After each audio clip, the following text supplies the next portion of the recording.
오늘부터 몇 차례에 걸쳐서 이렇게 요한복음에 등장하는 예수님의 자기 선언, 나는 무엇이다라고 말씀하신 내용을 통해서 우리가 믿는 예수님이 과연 어떤 분이신지에 대해 살펴보고자 합니다. 제가 20대 초반부터 10여 년간 사역하면서 정말 많은 청소년과 청년 그리스도인들을 만났습니다. 많은 이들과 젊은 날 함께 은혜도 받고 또 그들 중 일부와는 선교도 가고 여러 가지로 뜨겁게 하나님을 섬겼지만 참 안타까운 사실이 있어요. 그들 중에 여전히 신앙생활을 잘하고 있는 사람들도 있지만 또 어떤 이들은 함께했던 그런 젊은 날의 믿음의 여정들은 추억으로 다 남겨둔 채 지금은 교회를 떠나서 하나님과 무관한 삶을 살아가고 있는 사람들도 많더라라는 것입니다.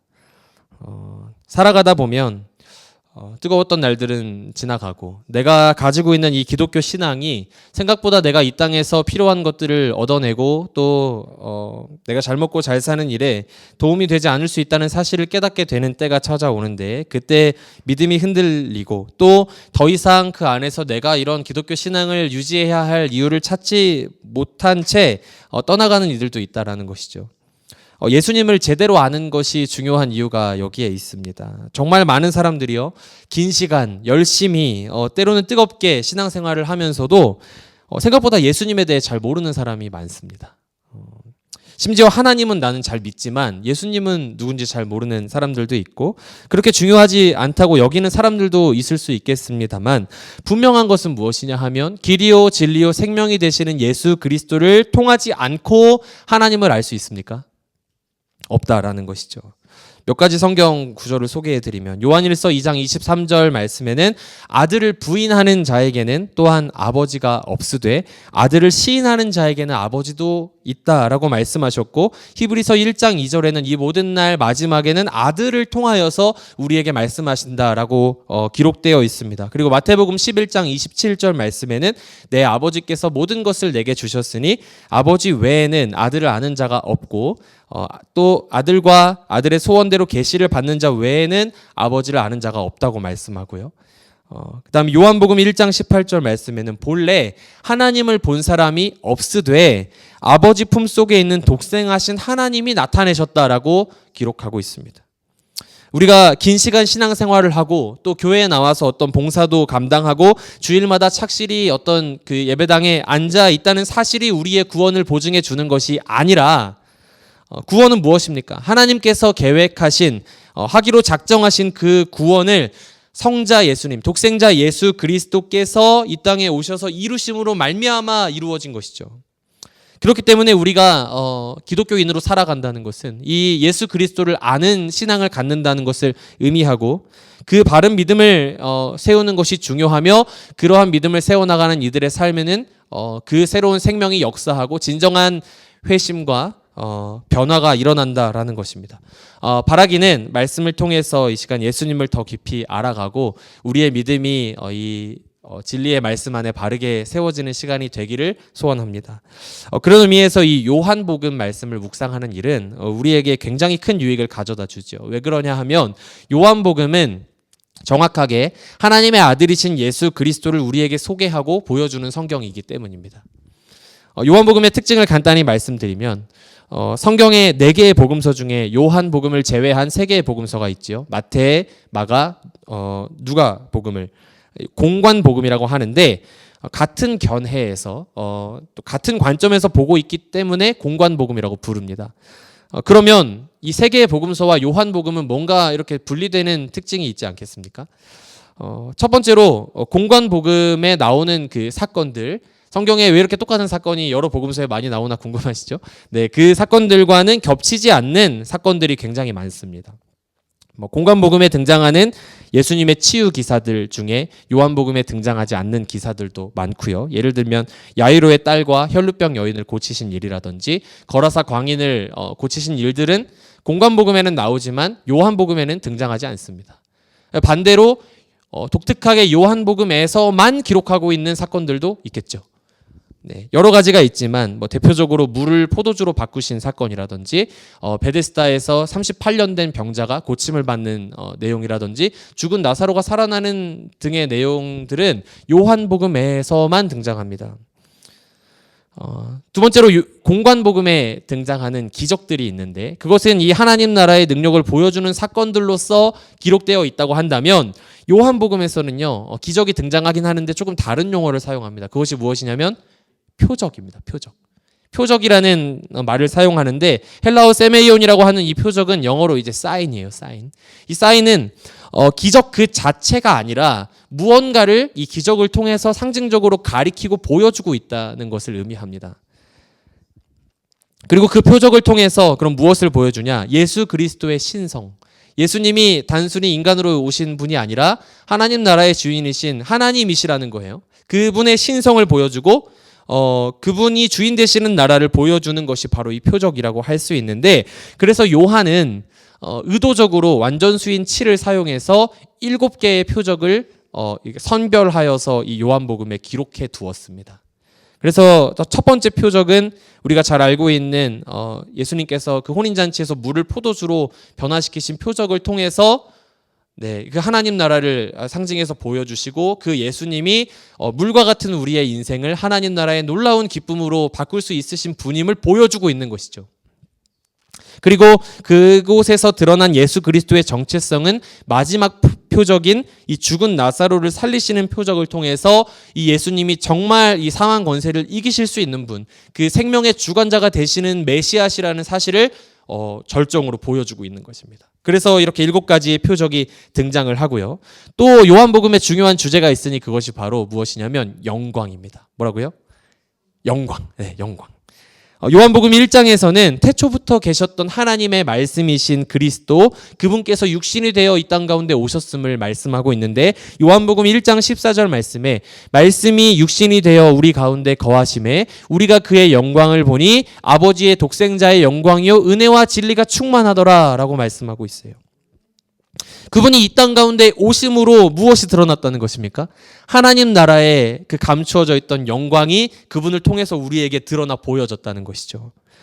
그래서 그 영광은 우리 아까 말씀드렸던 첫 번째 표적이 등장하는 요한복음 2장에서 이 가나의 혼인잔치의 사건을 이 첫 번째 표적을 두고 뭐라고 기록하고 있냐면 예수께서 이 첫 번째 표적을 갈릴리 가나에서 행하심으로 무엇을 드러내셨다고요? 그 영광. 네, 영광을 드러내셨다. 그리고 그 영광을 보고 제자들이 그분을 믿게 되었다라는 것입니다.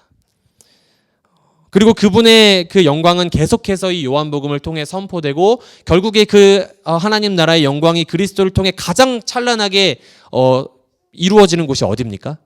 예수 그리스도의 십자가 위에서. 예수 그리스도의 십자가 위에서 가장 찬란하게 그분의 영광이 빛나는 것이죠. 그래서 이 십자가를 바라보는 시선도요.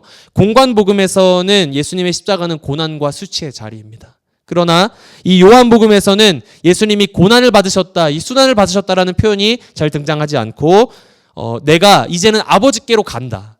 내가 하나님 아버지의 뜻을 이루고자 한다라는 그런 표현들을 통해서 그것이 예수님이 하나님의 아들이신 예수님이 육신을 입고 이 땅 가운데 오신 진짜 이유이며 그 다음에 그것은 굉장히 영광스러운 승리의 자리임을 선포하고 있는 것이 바로 요한복음이에요. 그래서 요한복음은 완전히 이 예수님께 집중되어 있습니다.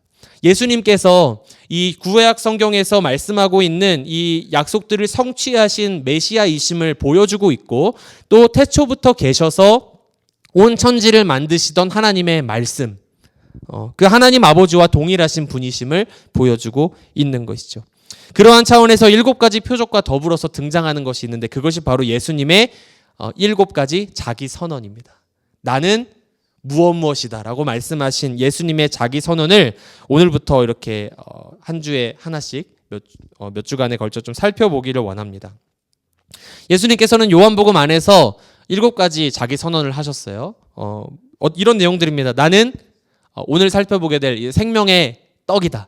그리고 그 다음에는 이제 나는 세상의 빛이다. 네, 들어보셨죠? 그리고 나는 선한 목자이고 나는 양의 문이다. 그리고 나는 길이요 진리요 생명. 그리고 나는 부활이요 생명. 그 다음에 나는 포도나무다 라고 말씀하신 그 7가지 선언이 그냥 우연히 배치된 것이 아니라 의도적으로 이 요한은 예수 그리스도의 하나님 되심을 보여주기 위해서 이 정확한 숫자를 가지고 굉장히 이렇게 정교하게 배치한 성경이 바로 이 요한복음이라는 것이죠. 예수님께서 나는 무엇이다라고 말씀하신 헬라어 에고 에임이라고 하는 이 방식은 굉장히 중요한데 하나님께서 자기 자신을 지칭하실 때 쓰셨던 표현입니다. 그래서 나는 스스로 있는 자다. I am who I am. 나는 스스로 있는 자, 누군가에게 창조를 받은 존재가 아니라 스스로 존재하는 완전한 하나님이라고 말씀하실 때 하시던 이 표현을 예수님께서 의도적으로 사용하시면서 I am, 나는 에고 에이미, 나는 무엇이다 라고 말씀하고 계신 것이죠. 예수님이 하나님의 계시의 말씀이시요 구원자이시며 영생을 주실 수 있는 유일한 분이시라는 사실을 하나님이심을 보여주고 계신 것입니다. 오늘은 그 예수님의 자기선언 중에 첫 번째인 바로 생명의 떡이신 예수님에 대해서 함께 살펴보고자 하는데요. 한 절의 말씀을 우리가 본문으로 읽었지만 요한복음 6장을 성경을 가지고 계신 분들은 좀 전체적으로 살펴보면서 우리 같이 말씀을 좀 나눴으면 좋겠습니다. 조금 딱딱한 시간이 될 수 있지만 말씀이 살아 역사하는 시간이 되기를 원합니다. 오늘 본문 말씀을 다시 한번 읽어보겠습니다. 요한복음 6장 35절 말씀인데요. 요한복음 6장 35절 말씀 읽어보겠습니다. 예수께서 이르시되 나는 생명의 떡이니 내게 오는 자는 결코 줄이지 아니할 터이요 나를 믿는 자는 영원히 목마르지 아니하리라. 아멘.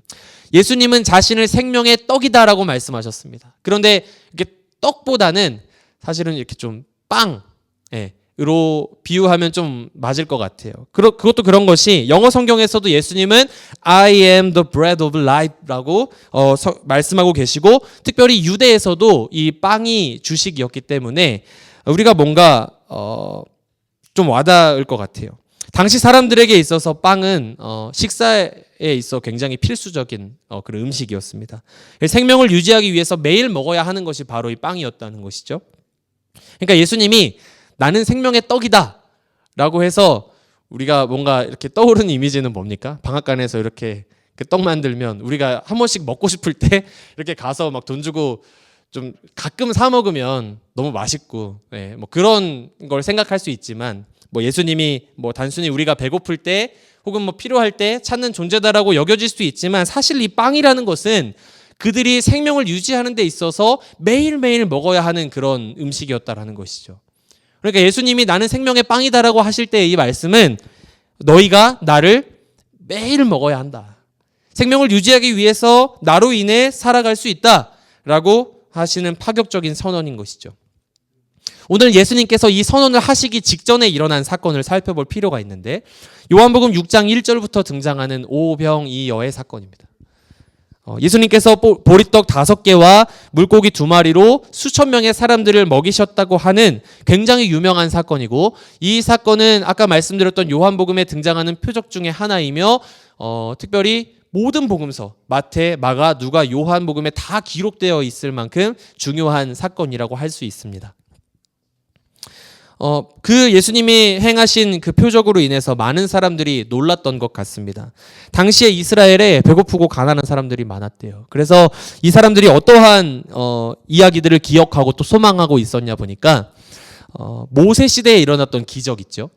그들이 광야에서 이렇게 굶주리고 힘들어할 때 하늘로부터 하나님께서 그 만나를 내리셔서 이들을 배불리 먹이셨던 사건을 이들이 기억하고 있었고 그렇기 때문에 그들은 언젠가 때가 되면 이 모세와 같은 선지자가 나타나서 우리에게 하늘로부터 그 양식을 내려줄 것이고 그때가 되면 우리는 더 이상 굶주리지 않아도 되고 그때가 되면 우리는 더 이상 일하지 않아도 되고 우리는 이제 이 고통으로부터 벗어나서 완전히 만족할 수 있는 그 삶을 살 수 있다라는 소망이 있었대요. 그런데 실제로 그 예수라는 사람이 오더니 이런 기적을 행한 것입니다. 그래서 사람들이 6장 14절에 보면 이렇게 고백합니다. 그 사람들이 예수께서 행하신 이 표적을 보고 말하되 이는 참으로 세상에 오실 그 선지자라 하더라. 많은 무리가 예수님을 따라갔습니다. 저 이제 드디어 우리의 배고픔이 끝나고 우리의 이 가난이 끝나고 이제 우리에게 저 완전한 양식을 공급해 주실 수 있는 분이 오셨구나. 이제 저분을 왕으로 삼자라고 했는데 사실 예수님께서 그것을 별로 기뻐하시지 않은 것 같아요. 15절 말씀에 보니까 그러므로 예수께서 그들이 와서 자기를 억지로 붙들어 임금으로 삼으려는 줄 아시고 다시 혼자 산으로 떠나가시니라 라고 기록하고 있습니다. 사람들이 예수님이 행하시는 기적을 보고 그분을 왕으로 삼으려고 한 것이죠. 그렇게 능력 있는 분이시면 우리의 삶의 이런 궁핍함과 이 굶주림의 문제를 좀 해결해 주십시오 라고 예수님을 따라갔던 많은 사람들이 있었다는 거예요. 그런데 예수님께서 이 사람들의 의도를 아셨던 것입니다. 그래서 26절 말씀에 내가 진실로 너희에게 이르노니 너희가 나를 찾는 것은 표적을 본 까닭이 아니요 떡을 먹고 배부른 까닭이로다 라고 예수님 말씀하세요. 그러면 제가 이 말씀을 읽으면서 이런 생각이 좀 들더라고요. 사람들이 배고프고 가난하고 삶의 필요가 있으면 힘들지 않습니까? 그러면 그 필요를 채워달라고 이야기하는 게 그렇게 잘못일까? 그러면 하나님께서, 예수님께서 충분히 보리떡 5개와 물고기 2마리를 가지고 5,000명을 먹이실 수 있는 능력이 있으신 분이라고 한다면 그 필요를 좀 채워주셔도 되잖아요. 우리가 신앙생활을 한다는 것은 어떤 것입니까? 제가 아까 서두에 기독교 신앙을 등지고 떠나는 많은 이들에 대해서 말씀을 드렸습니다만 그들의 믿음이 흔들릴 때가 언제입니까? 내가 예수님이면 족하다 막 그 하늘의 기쁨을 고백하고 노래하던 때가 있었지만 삶에서 다가오는 여러 시험들과 나의 삶에 채워지지 않는 어떤 것들, 내가 시험에 떨어지고 예수님을 믿었지만 병에 걸리고 예수님을 믿었지만 나의 주머니가 궁핍한 그런 상황 속에서 이 신앙은 예수님을 따라간다는 길은 사실은 나에게 아무 유익이 없다라고 여겨지는 그때 하나님을 등지고 떠나는 거 아니겠습니까? 그러면 하나님께서 이 백성들을 사랑하신다고 한다면 그러한 능력을 좀 보여주시면 좋잖아요. 예수님을 믿으면 교회에 출석을 잘하면 나와서 예배 드리면 우리 사업이 다 잘 되고 뭔가 이렇게 주중에 1년에 52주 우리가 예배를 드린다고 하면 그 중에 출석률을 다 계산해가지고 그 퍼센티지만큼 비례해서 우리의 뭔가 업무의 실적이 높아지고 우리가 사는 부동산마다 다 오르고요. 예수님을 믿으면 우리가 투자했던 그 주식이 갑자기 아무도 몰랐는데 막 상승하기 시작한다면 주 7일 예배 드려도 교회 나오지 않으시겠습니까? 제가 제일 먼저 올 거예요. 그리고 막 목회자가 눈에 드러나는 능력을 막 행할 수 있어가지고 말씀을 전하는 것 이외에 막 그 손을 얹으면 막 아픈 게 괜찮아지고 그 다음에 어제 우리 은진 집사님이 그 막 신규 준비하러 오셨던데 이렇게 말할 수 있잖아요. 집사님 내일 뭐 만드실 거예요? 그러면 뭐 이런 거 만들려고 합니다. 그러면 1인분만 만들어서 주세요. 모두가 배불리 먹을 것입니다. 하고 갑자기 이따가 점심시간이 되면은 막 그 목사님이 이렇게 나오셔가지고 이제 갑자기 손을 들어 축사하시면 아무리 나눠주어도 어제 1인분만 만들었는데 모두가 배불리 먹을 수 있다면 이 교회가 사람이 바글바글하지 않겠어요? 소문이 날 것입니다. 그 교회 가면 이런 능력이 막 일어나고 우리 막 그 누구네 아들, 막 누구네 딸 사업 다 잘 됐고 다 좋은 학교 갔고 예수님 믿는데 이런 막 기쁨들이 있더라.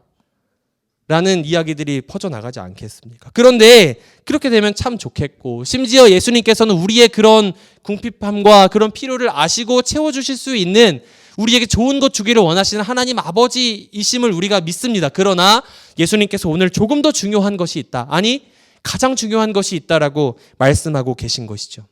표적은요. 아까 하나님의 나라, 예수님이 하나님이신 그 정체성을 드러내 보여주는 사건이라고 했습니다. 그렇기 때문에 보리떡 5개와 물고기 2마리로 5,000명이 배불리 먹고도 남음이 있는 그 사건을 바라보면서 사람들이 알아야 했던 것은 표적 그 자체, 예수님이 이 많은 사람들이 먹는 것을 보니 저분이 참 선지자요. 저분이 진짜 왕이다. 그래서 이제는 우리 이 궁핍함이 끝났다라는 것을 넘어서서 저 예수님은 과연 누구이신가? 저분이 과연 이 표적을 통해 우리에게 말씀하시고자 하는 진짜 의미는 무엇인가를 보아야 하는데 사람들이 깨닫지 못했다라는 거예요. 놀라운 표적을 눈앞에서 지켜보면서도 예수님이 진짜 누구이신지에 대해서는 관심도 없고 알지도 못했다라는 것이죠. 예수님께서는 그들에게 말씀하십니다. 이 땅에 썩을 양식을 위해 일하지 말고 영원한 생명을 위해 너희의 삶을 헌신해라라고 말씀하시는데 이 사람들이 질문합니다. 그러면 어떤 것이 하나님의 일입니까? 라고 질문하니 이 예수님께서 하나님께서 보내신 일을 믿는 것이 하나님의 일이다라고 말씀을 하세요. 그러니까 이 하나님께서 보내신 분 누구십니까? 예수 그리스도를 믿는 것이 곧 하나님의 일이고 그것이 영원한 생명을 따라가는 길이라고 말씀하신 것인데 이 사람들이 무리들이 예수님께 반문하고 또 요구하는 것이죠. 요한복음 6장 30절 31절 말씀에 이렇게 질문합니다. 그들이 묻되 그러면 우리가 보고 당신을 믿도록 행하시는 표적이 무엇이니까? 하시는 일이 무엇이니까? 우리에게 어떤 거 보여주실 수 있으세요? 우리가 그거 보고 믿겠습니다라는 거죠. 기록된 바 하늘에서 그들에게 떡을 주어 먹게 하였다 함과 같이 우리 조상들은 광야에서 만나를 먹었나이다. 제가 읽어보니까 우리 조상들은 하늘에서 내려오는 양식을 먹었다던데 그거 주실 수 있으세요? 물어보는 거죠. 당신은 우리에게 그것을 주실 수 있는 분입니까? 우리가 무엇을 보고 당신을 믿어드려야 됩니까? 당신은 모세처럼 그 능력 있는 선지자 모세처럼 우리를 배불려 줄 수 있습니까? 우리의 문제를 해결할 수 있습니까? 라고 질문하니까 예수님이 이렇게 대답하시는 거예요. 32절 말씀부터 읽어드릴게요. 예수께서 이르시되 내가 진실로 진실로 너희에게 이르노니 모세가 너희에게 하늘로부터 떡을 준 것이 아니라 내 아버지께서 너희에게 하늘로부터 참떡 true bread를 주시나니 하나님의 떡은 하늘에서 내려 세상에 생명을 주는 것이라. 그들이 이르되 주여 이 떡을 항상 우리에게 주소서. 그러자 예수님이 오늘 본문의 말씀을 하시는 것이죠. 예수께서 이르시되 나는 생명의 떡이니 내가 바로 그 떡이다. 나는 생명의 떡이니 내게 오는 자는 결코 줄이지 아니할 것이요 나를 믿는 자는 영원히 목마르지 아니하리라. 너희들이 먹었던 그 만나, 너희 조상들이 먹었던 만나는 사실 모세가 내려준 것이 아니라 내 아버지이신 하나님께서 그들에게 주신 것이다. 너희에게 진짜 필요한 것이 있으니 당장의 눈앞에 필요를 채우는 것도 너무 중요하지만 그것은 가장 중요한 것은 무엇이냐 하면 영원히 배고프지 않고 영원히 주림이 없고 영원히 목마르지 않게 되는 떡, 하늘로부터 오는 참 떡이 있으니 하나님의 떡이 하늘로부터 내려오는데 그 떡이 바로 세상에 생명을 주는 떡이요 그 생명을 너희 안에 역사하게 할 때야만 비로소 너희는 참된 만족을 누릴 수 있고 그 떡이 바로 누구예요? 바로 나 예수 그리스도다라고 말씀하고 계신 것이죠. 주님 그런 떡이 있으면 우리에게 좀 주십시오. 살아가는 것이 너무 힘듭니다. 그런데 주님은 이해할 수 없는 말씀을 하시는 거예요. 내가 바로 그 떡이다. 나는 생명의 떡이니 내게 오는 자는 결코 주림이 없겠고 나를 믿는 자는 영원히 목마르지 않게 될 것이다. 사랑하는 여러분, 하나님을 떠나서 범죄한 인간은 에덴에서부터 추방되었던 바로 그때부터 지금에 이르기까지 끊임없이 먹을 것을 위해 수고하고 일을 해서 배를 채워도 다시 굶주릴 수밖에 없는 그런 존재들이 되었습니다. 흙에서부터 와서 흙으로 돌아가는 존재가 바로 저와 여러분 아닙니까? 물을 아무리 마셔도 다시 목마르고 이 세상에 아무리 좋은 것들을 내가 누려도 며칠이 지나면 시들시들해지며 날마다 우리 인생의 문제들을 갈급함을 해결하기 위해서 만족을 찾고자 노력하지만 결국에는 이 영원한 죄의 문제를 해결하지 못한 채 저 사망에 이를 수밖에 없는 것이 저와 여러분의 인생 아니겠습니까? 그것이 바로 우리가 이 땅에서 늘 지치고 늘 고난 하루하루를 버티며 살아가는 이유라는 것이죠. 그런데 그러한 저와 여러분을 위해서 그 근본적인 죄악의 문제를 완전히 해결하시기 위해 생명의 떡이신 예수 그리스도, 이 세상에 어떤 것도 줄 수 없는 영원한 만족과 다시는 목마름이 없는 그러한 생명의 상태를 허락하시고자 말씀이신 그분이 육신을 입고 이 땅 가운데 오셨다라는 것입니다. 이것이 얼마나 큰 은혜인지 모르겠어요. 요한복음 1장 14절 말씀을 다시 한번 읽어드릴게요. 말씀이 육신이 되어 우리 가운데 거하심에 우리가 그의 영광을 보니 아버지의 독생자의 영광이요 은혜와 진리가 충만하더라. 아멘. 하늘에서 내려오는 하나님의 생명의 떡은 이렇게 이 땅 가운데 오셨습니다. 태초부터 계셨던 말씀이신 예수 그리스도, 온 천지 만물을 창조하시던 능력 있는 하나님의 지혜이신 예수 그리스도께서는 육신을 입고 이 땅 가운데 오셨어요. 그리고 우리의 굶주림과 목마름과 헐벗음을 해결하시기 위해서 생명의 떡이신 그분은 어떻게 하시기로 결정하셨느냐? 자신의 몸을 찢어서 그 떡을 찢어서 그분의 생명을 우리에게 주셨다라는 것입니다. 요한복음에서 또 한 가지 중요하게 드러나는 주제는 바로 이 생명입니다. 생명. 하나님께서는 정말 이 땅에서 영원하지 않은 양식을 말씀하신 것이 결국에 생명과 직결되는데, 우리가 계속해서 그 썩어질 양식을 위해 막 수고하고 그것으로 우리의 삶을 완전한 모습으로 영위할 수 있을 것 같지만, 사실은 이 죄와 죽음의 문제를 해결할 수 없어서 그저 고통 가운데 살아갈 수밖에 없는 우리들에게 영원한 하나님 나라의 생명을 허락하시고자 이 땅 가운데 예수님을 보내신 것이죠. 그래서 요한복음 1장 말씀에는 그 안에 태초부터 계셨던 생명의 말씀 안에 그 안에 생명이 있었으니 이 생명은 사람들의 빛이다라고 말씀합니다. 그런데 그 빛이 이 땅 가운데 오셨고 그 생명을 이 땅의 사람들에게 가르쳐주고자 하셨으나 빛이 어둠 가운데 비쳤으나 그들이 깨닫지 못하더라라고 말씀하고 있어요. 그러니까 이 땅의 사람들은 하나님 나라의 영광 같은 것에는 별로 관심이 없는 것입니다. 내가 오늘 살아가는 이 인생 속에서 필요한 것, 나의 생명을 당장에 유지할 수 있는 내 눈앞에 빵 한 조각, 그리고 나의 인생을 조금 더 눈앞의 인생을 부유하게 만들 수 있는 어떤 것들을 쫓아서 살아가는 것이 우리들일진데, 예수님께서는 그러한 우리들을 위해 영원한 생명을 가르쳐 주시고자 이 땅 가운데 그 누구도 알아보지 못하고 그 누구도 그분을 높이지 않는 상황 속에서 이 땅 가운데 오셨다라는 것이죠. 6장 49절부터는 이렇게 말씀하십니다. 너희 조상들은 광야에서 만나를 먹었어도 죽었거니와 이는 하늘에서 내려오는 떡이니 사람으로 하여금 먹고 죽지 아니하게 하는 것이니라. 나는 하늘에서 내려온 살아있는 떡이니 사람이 이 떡을 먹으면 영생하리라. 내가 줄 떡은 곧 세상의 생명을 위한 내 살이니라 하시니라. 그리고 실제로 어떻게 하십니까? 제자들에게 그 잡히시던 밤에 이렇게 말씀하시죠. 그들이 먹을 때 예수께서 떡을 가지사 축복하시고 떼어 제자들에게 주시며 이르시되 받아서 먹으라. 이것은 내 몸이다 라고 말씀하시는 것입니다. 사랑하는 성도 여러분, 이제 말씀을 마무리하기를 원하는데요. 우리가 아무리 좋은 음식을 먹고 아무리 좋은 것들을 누리고 취하고 이루고 또 가진다고 할지라도 그것을 위해 우리가 이렇게 수고하는 거 아니겠습니까?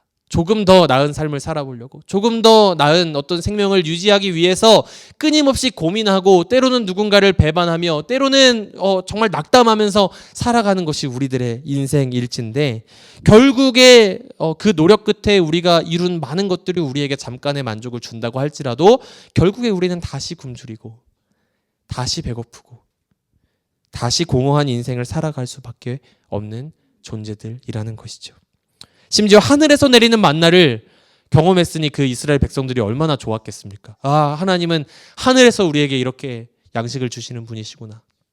하늘에서 내린 만나를 먹은 백성들도 결국에는 다 죽어서 흙으로 돌아가는 것이 이 인간의 존재라는 것이죠.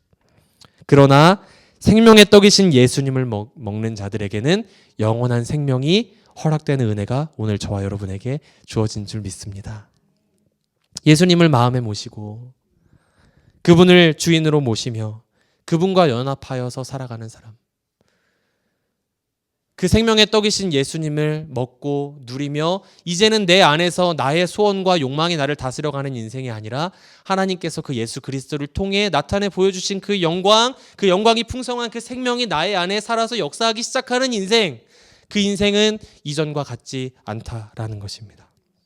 사랑하는 성도 여러분, 여러분에게 예수님은 어떤 분이십니까? 여러분은 예수님에게 어떤 은혜를 기대하며 이 자리 가운데 오셨습니까?